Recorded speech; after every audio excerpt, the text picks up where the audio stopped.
زنن هغه مور ته واما زنن هغه پلار ته واما کوم مور او پلار له چې الله حافظ قرآن بچي ورکړی دی و مورې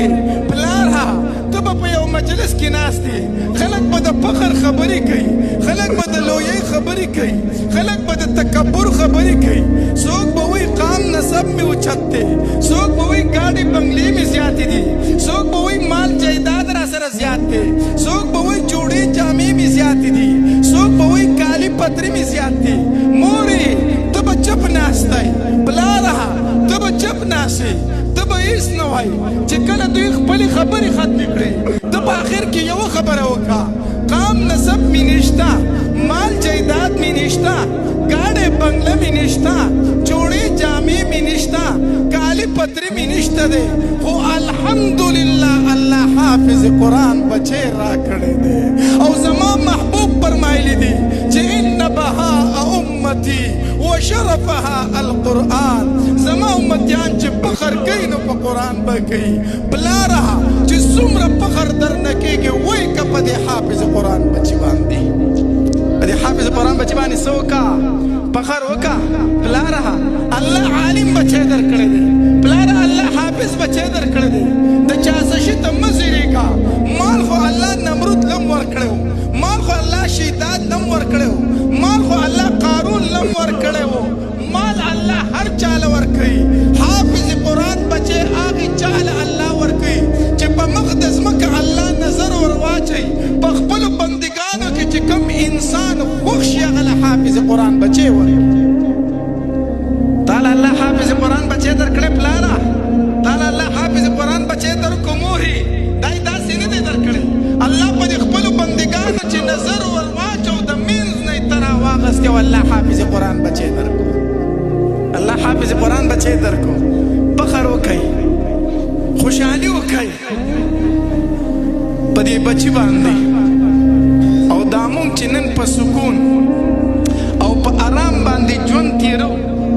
دا هم د دې ماشومانو برکت دی دا د دې محتمم صاحب برکت دی دا د دې مدرسې برکت دی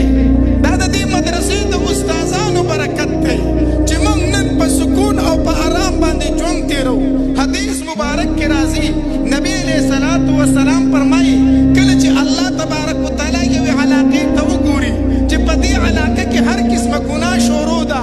ویلي دا کلمه ده چې لا اله الا الله محمد رسول الله د دې کلمې باوجود دوی غلا کوي دوی قتل کوي دوی د بل مسلمان عزت خرابوي دوی سود کوي دوی جواری کوي دوی غیبت کوي دوی بدکاری کوي مخکې قومونه الله په یو یو ګناه باندې هلاک کړي قوم د شعیب علیه السلام یې په دې هلاک کړی چې په ناف تول کې به یې کمې کوو قوم د لوط علیه السلام الله په دې هلاک کړی و چې بدکارۍ کې بربنډۍ کې بېحیایۍ کې مبتلا و قوم د لوط علیه السلام الله په بېحیایۍ هلاک کړی و قوم د نوح علیه السلام الله په شرک باندې هلاک کړی و ستاسو نه تپوس کومه زما په معاشره کې کومه ګناه نشته دی زما په معاشره کې شرک شته زما په معاشره کې غلا شته زما په معاشره کې په ناف تول کې کمې شته زما په معاشره کې بربنډي بېحیایي بدکاري شته دی